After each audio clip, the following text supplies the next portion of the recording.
बिस्मिल्लाहिर्रहमानिर्रहीम। How are you 6 class. आप लोगों से बहुत दिनों बाद मुलाकात हो रही है, आपकी बारी नहीं आई, सॉरी। लेकिन खैर आज हमने इंशाल्लाह यूनिट 6 शुरू करना है। इसका टॉपिक है रेशो प्रोपोर्शन। ये बहुत ही इम्पॉर्टेंट टॉपिक है, इसलिए मुझे बहुत डिमांड की गई कि भाई हमें इसके बारे में बताएं। ये बेसिक चीज़ें हैं, देखें बड़ी क्लास तक जाती हैं, इसलिए मैंने जो है दोबारा से आप लोगों को टाइम दिया है। चलें जी शुरू करते हैं। सबसे पहले रेशो और प्रोपोर्शन ये है क्या, इसके बारे में मैं आपको कुछ कॉन्सेप्शनल चीज़ें बताऊंगी, तो वो देखते हैं। देखिए रेशो क्या है। रेशो एक रिलेशन होता है, जैसे कि हम मैथ में दो नंबर्स के दरमियान में, जैसे 2 है 7 है, इसके दरमियान में कोई भी हम रिलेशन ले लें, इसको कनेक्ट कर लें, जैसे प्लस करते हैं, माइनस करते हैं, मल्टीप्लाई करते हैं, डिवाइड करते हैं, ठीक है ना। दो नंबर्स में हम ये सारे ऑपरेशंस करते हैं ना, मतलब जब हम प्लस करते हैं तो हम इनको ऐड कर रहे होते हैं, तो 7 और 2 9 हो गया। जब हम माइनस करते हैं तो हम इनका डिफरेंस देख रहे होते हैं, इसमें अब डिफरेंस का रिलेशन है, तो हम इसमें से 7 में से 2 को माइनस कर देते हैं, ठीक है, 5 आ जाता है। मल्टीप्लाई करते हैं तो हम इन दोनों को मल्टीप्लाई करते हैं, 2 का 7 या 7 का 2 तक, 7 2 ज़ा 14। तो इसी तरह से इन दोनों के दरमियान में ये ऑपरेशंस हो रहे होते हैं, ये रिलेशंस हो रहे होते हैं। These are all the mathematical relation, mathematical operations, ठीक है। इसी तरह से रेशो भी एक रिलेशन है दो नंबर्स के दरमियान में। जैसे ये 2 है और इसको हम इस तरह से इस रिलेशन को डिनोट करते हैं, ऐसे दो डॉट ना ऊपर नीचे लिख देते हैं। तो मतलब ये जैसे मैंने यहाँ पे 7 लिया, 7, तो इसको हम क्या पढ़ेंगे, 2:7। इसे कैसे पढ़ते हैं, इज़ 2। बच्चों को ये पढ़ना नहीं आता है, 2:7 कहते हैं, नहीं, 2:7, ठीक है, 2:7। और इसको फिर हम यूँ बटा में भी लिखते हैं, 2/7। यानी ये जो फ्रैक्शन है, ये जो बटा वाली वैल्यू है, ये असल में रेशो है, ठीक है। तो ये रेशो कोई नई चीज़ नहीं है कि ये कोई बहुत ही कोई नया कोई टॉपिक आ गया, कोई नई वैल्यू आ गई है या कोई नया काम आ गया। तो ये फ्रैक्शनल फॉर्म ही है जिसको हम रेशो की फॉर्म में लिखते हैं। तो जो यहाँ पर होता है वही यहाँ पर भी हमने करना है। तो अब हम इसको डेफिनेशन के तौर पे पहले हम देखते हैं कि ये है क्या। इसको मैं आपको डिफ़ाइन करके दूंगी, ठीक है। तो रेशो की डेफिनेशन बहुत ही आसान वर्डिंग में मैं आपको दे रही हूँ, आपकी बुक में इस तरह नहीं है, आपको कोई भी इतनी सिंपल फॉर्म में डेफिनेशन नहीं देगा। तो वो देखें रेशो क्या है। Ratio is the relation between the two quantities of same unit. अब यूनिट क्या है, देखें जब हम दो चीज़ें या कोई भी चीज़ हम लेते हैं तो उसको एक ख़ास मेजरमेंट में लेते हैं। मतलब हम कोई चीज़, मतलब रोटी क्या कहें, आटा लेते हैं तो वो हम किलो केजी के हिसाब से लेते हैं, ठीक है। दूध लेते हैं तो वो हम लीटर के हिसाब से लेते हैं। कपड़ा लेते हैं तो वो हम मेजरमेंट मीटर में लेते हैं, ठीक है ना। तो हर चीज़ की एक मेजरमेंट का यूनिट होता है। वो सारे जो हैं आपके डिफरेंट हैं, लेकिन क्वांटिटीज़ दो जो हम रिलेट करेंगे रेशो से, वो सेम यूनिट की होनी चाहिए, तभी उनमें रेशो एग्जिस्ट करेगा। वरना रेशो एग्जिस्ट ये नहीं कि एक तो केजी में ले ली और एक आपने लीटर में ले ली, तो उसमें रेशो एग्जिस्ट नहीं कर सकता, ठीक है। दोनों ही या तो केजी में हो, दोनों ही लीटर में हो, फिर वो यूनिट एग्जिस्ट करेगा उसमें रेशो का, ठीक है। तो relation between the two quantities of same unit is called the ratio. It is denoted by this is to, it is denoted by is to. ये दो डॉट हैं, इसलिए मैंने यहाँ पे ब्रैकेट में लिख दिया कि आप इसको पढ़ेंगे कैसे, ठीक है। इसकी कोई भी आप एग्जांपल लेके एक डेफिनेशन के साथ एक एग्जांपल ज़रूर दिया करें। 3:7 जिसको हम 3/7 लिखते हैं, ठीक है। ये बहुत ही सिंपल ईजी वर्डिंग में आपके पास डेफिनेशन है, इसे नोट करें, इसको याद करें। नेक्स्ट आपके पास जो डेफिनेशन है वो है प्रोपोर्शन की। जैसे देखें प्रोपोर्शन को हम सिंपल वे में, बहुत ही आसान वर्डिंग में, ये आपकी बुक में थोड़ी मुश्किल लिखी हुई है लेकिन मैं आपको सिंपल आसान वर्डिंग में दे रही हूँ। प्रोपोर्शन क्या है? Is the equality of two ratios, यानी दो रेशोज़ को अगर हम इक्वल रख लेते हैं, जैसे ये है A:B, C:D, इन दोनों रेशोज़ के दरमियान में अगर हम इक्वलिटी का रिलेशन डाल देते हैं तो ये जो पूरी स्टेटमेंट है ये अब क्या बन जाएगी? प्रोपोर्शन। इसको हम क्या कहेंगे? प्रोपोर्शन। ठीक है, ये अब प्रोपोर्शन है, ये पूरी चीज़ प्रोपोर्शन है। इसको कुछ भी आप, ये तो मैंने एक जर्नल दी है ना, आप इसमें कुछ भी ले सकते हैं। मतलब 3:7 = 5:9। अब ये पूरी क्या चीज़ है? प्रोपोर्शन है। ये अलग अलग रेशो है, 3:7 रेशो है, 5:9 एक रेशो है, but the equality of these two ratio is called the proportion, right. तो ये बहुत ही इम्पॉर्टेंट दो टॉपिक हैं, रेशो और प्रोपोर्शन, जो हम डेली लाइफ में यूज़ भी करते हैं, इनको सॉल्व भी करते हैं। ठीक है, और अब हम इसकी एक्सरसाइज स्टार्ट करेंगे। इन दोनों डेफिनेशंस को नोट करके आपने याद करना है। ये एक्सरसाइज आपकी 6A है। इसका question number 1, find the ratio.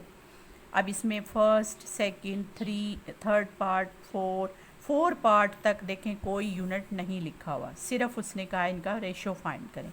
तो पहले फर्स्ट पार्ट करते हैं। वैल्यू है हमारे पास 13 and 39, इनके दरमियान में रेशो फाइंड करना है। तो हम पहले रेशो लगाएंगे 13:39।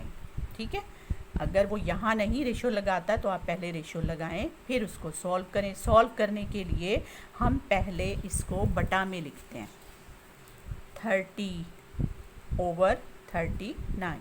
ठीक है, ये 13:39 को ऐसे फ्रैक्शन में लिखेंगे। फिर हमने ये देखना है कि अगर आपको बड़ा टेबल पता चल जाता है कि जैसे अब ये 13 पे दोनों ही वैल्यूज़ डिवाइड होती हैं, 13 1 ज़ा 13 3 ज़ा। ठीक है, तो ठीक है, वरना कोई छोटी वैल्यू से भी आप देख सकते हैं, लेकिन ये 13 के अलावा किसी और टेबल पे नहीं डिवाइड होती, तो इसको हम यहाँ पे लिखेंगे 13 के टेबल पे ये डिवाइड होती। तो 13 1 ज़ा 13 3 ज़ा। ठीक है, अब जो ऊपर बच गई है वैल्यू, यहाँ 1 बच गई और नीचे यहाँ पर 3 बच गई, तो इसको आपने दोबारा से रेशो की फॉर्म में लिख देना है, 1:3। बस ये आसान है, देखें कितना इजी है रेशो को सॉल्व करना। अब ये आंसर आ गया। ठीक है, ये देखें शॉर्ट क्वेश्चंस में इस तरह की रेशोज़ को सॉल्व करना आता है। ठीक है, अब हम इसका एक और पार्ट करते हैं, वो पॉइंट्स में है। 4 पार्ट, एक वैल्यू है 6.4 और दूसरी वैल्यू है 8। वो कह रहे हैं इसको सॉल्व करें, रेशो को, इसका रेशो निकालें। तो 6.4:8, पहले हम उसे रेशो की फॉर्म में लिखेंगे, फिर हम इसको यूँ बटा में लिखेंगे, क्योंकि जब हम इसे सॉल्व करना है हमने, तो इसे हम यूँ बटा में लिखेंगे। ठीक है, इसका पॉइंट ख़त्म करके हमने नीचे यहाँ पर 1 लगाना है पहले, फिर जितने डिजिट हों पॉइंट के बाद उतने ज़ीरो लगा देने, राइट। अब ये पॉइंट ख़त्म हो गया, तो ये आ गया 64/10 8 ज़ा 80। ठीक है, अब देखें 64 और 80, आपको वो बड़ा टेबल ढूंढना है जो इन दोनों नंबर्स को डिवाइड कर दे, यानी जिस पर ये दोनों नंबर आते हों। तो आपको अगर टेबल आते हैं तो फ़ौरन से पता चल जाएगा कि ये 8 पर होते हैं, 8 8 ज़ा 64 और 8 10 ज़ा। ठीक है ना, तो परेशान नहीं होना है। अगर आपको बड़ा टेबल ना पता चले तो आप कोई छोटे टेबल से, मतलब ये देखें डिविजिबिलिटी के टेस्ट थे, ये 4 इवन है, ये 0 है, तो ये 2 पे भी हो सकता है। तो हम खैर 8 पे करते हैं, 8 8 ज़ा 64, 8 10 ज़ा। अब हमारे पास ये 8/10 है, तो 8/10। अब देखें फिर से, अगर और मज़ीद ये डिवाइड हो सकता है यस ये 2 पे हो सकता है, तो डिवाइड 2 पे। ये ज़रूर यहाँ पे साइड पे ज़रूर लिखें, क्योंकि जब भी आप इसे दोबारा देखेंगे ना तो फिर आपको पता चल जाएगा फ़ौरन कि ये किस टेबल पे कैंसिल हुआ। 2 4 ज़ा 8, 2 5 ज़ा 10। अब हमारे पास क्या बच गया, यहाँ 4 और यहाँ नीचे 5। अब ये किसी सेम टेबल पे नहीं कटता, तो बस फिर ये आंसर आ गया 4:5। ये हमारे पास इसका आंसर आ गया, राइट। देख लें इसको फिर से। अगर पॉइंट में वैल्यू है तो उसका पहले पॉइंट ख़त्म करना है आपको, ठीक है। नीचे है पॉइंट वाली वैल्यू तो ऊपर इस तरह से आप पॉइंट को ख़त्म करके 1 लगाएंगे और फिर जितने डिजिट है 0, और अगर ऊपर है तो नीचे। तो इस तरह से इसका पॉइंट ख़त्म हो जाएगा। जब पॉइंट ख़त्म हो जाए तो सिंपल जो फ्रैक्शन आ जाएगा उसको आपने फिर सेम टेबल से कैंसलेशन शुरू करनी है। कैंसलेशन डिवीजन ही को कहते हैं, ठीक है। सेम नंबर पे डिवाइड करना है हमने, तो ये 8 पे डिवाइड हो गया। 8 8 ज़ा 64, 8 10 ज़ा। फिर 8/10 को फिर से देखा तो 2 पे हो गया। 2 4 ज़ा 2 5 ज़ा। अब ये नहीं होता तो इसको हमने रेशो की फॉर्म में लिख दिया। ये लास्ट इसका आंसर आ गया है इन सिंपल फॉर्म, राइट। इसी एक्सरसाइज का आपका 5th पार्ट है क्वेश्चन नंबर 1 का 36 kg एंड 80 kg। अब देखें इसमें यूनिट लगा हुआ है। पहले दोनों पार्ट्स में कोई यूनिट नहीं था तो भी हमने उसमें रेशो लगा के सॉल्व कर दिया, लेकिन यहाँ सेम यूनिट लगा हुआ है इसलिए हम अब इसका रेशो निकालेंगे। तो 36 kg is to 80 kg। Same unit है इसलिए इसमें यूनिट जो है वो रेशो जो है वो लग सकता है। तो इसको पहले हम बटा में लिखेंगे 36 kg ओवर 80 kg। जब ऊपर नीचे सेम यूनिट होता है तो हम उसको कैंसिल कर देते हैं, ठीक है। अब बच गया 36 और 80। तो 36 और 80 को अब हम देखते हैं कि किस टेबल से कैंसिल किया जा सकता है। तो सोचिए ज़रा, देखें 4 के टेबल पे भी ये डिवाइड हो जाता है दोनों, 2 पे भी होता है, 6 पे भी होता है कि नहीं। 4 पे करते हैं। चल, अगर आपको ज़्यादा बड़े टेबल से डर लगता हो कि पता नहीं होता है कि नहीं तो आप 4 से स्टार्ट कर लें। 4 9 ज़ा 36, 4 2 ज़ा 8 और ये 0 नीचे आ गया, ठीक है। अब ये 9 है और ये 2 0, ठीक है। 4 9 ज़ा 36, 4 2 ज़ा 8 और 0। अब देखें 9 और 20, क्या ये सेम टेबल पे डिवाइड होता है? किसी एक ही टेबल पे आता है 9 भी और 20 भी? नहीं आता है ना। तो बस फिर काम हो गया, 9 इज़ टू 20।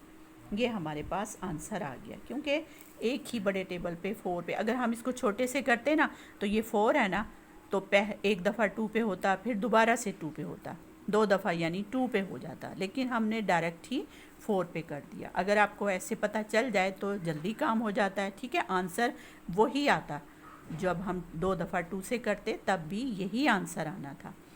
तो इससे परेशान नहीं होना कि कोई आंसर गलत हो जाएगा, ठीक है। तो आज हमने रेशोज़ प्रोपोर्शन की डेफिनेशन भी देखी और उसके न्यूमेरिकल्स भी सॉल्व किए, उनको सिंपलेस्ट फॉर्म में किया, ठीक है। नेक्स्ट वीडियो में इंशाल्लाह मैं आपको इससे थोड़ा सा और मुश्किल वाला जो मेथड है, थोड़ा सा मुश्किल मेथड तो नहीं कहेंगे, मुश्किल जो क्वेश्चन हैं जो आपको शायद डिफ़िकल्ट लग रहे हैं, इसके अगले पार्ट्स वो मैं नेक्स्ट वीडियो में दूंगी इंशाल्लाह। दुआ में याद रखिएगा। अल्लाह हाफ़िज़।